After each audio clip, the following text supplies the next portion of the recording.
ఎలా అది చూడాలి. D9 చార్ట్ కనుక మీరు చూసుకున్నట్లయితే సప్తమ అంటే ఇది కనుక మీరు చూసుకున్నట్లయితే సింహ లగ్నం వస్తుంది D9 చార్ట్ లోపల. మీ జాతకం ఏదైనా కావచ్చు, లగ్నం ఏదైనా కావచ్చు. D9 లోపల లగ్నం ఏది ఉంది చూసుకోండి. D9 లోపల లగ్నం ఏది ఉంది చూసారా? అది మీ లగ్న కుండలి లోపల ఎక్కడ వచ్చుది చూసుకోండి ఆ లగ్నం. ఇక్కడ ఈ జాతకుడు కనుక చూసుకున్నట్లయితే సింహరాశి కర్మస్థానంలో వచ్చుద్ది. అంటే జాతకుడు అదృష్టం ఏంటంటే పని జాతకుడు అదృష్టం. కాబట్టి జాతకుడు నిరంతరంగా పని చేస్తూనే ఉండాలి. ఖాళీ ఎప్పుడు కూర్చోకూడదు, ఏదైనా చేస్తూనే ఉండాలి. జాతకుడు చేస్తూనే ఉంటుంటే నాకు తెలుసు, చూశాను కాబట్టి.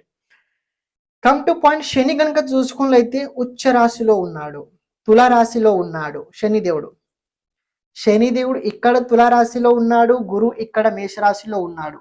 ఇక్కడ కూడా శని గురు సంబంధం, ఇక్కడ కూడా శని గురు సంబంధం తోడుగానే ఉంది. కాబట్టి చూసుకున్నట్లయితే గురు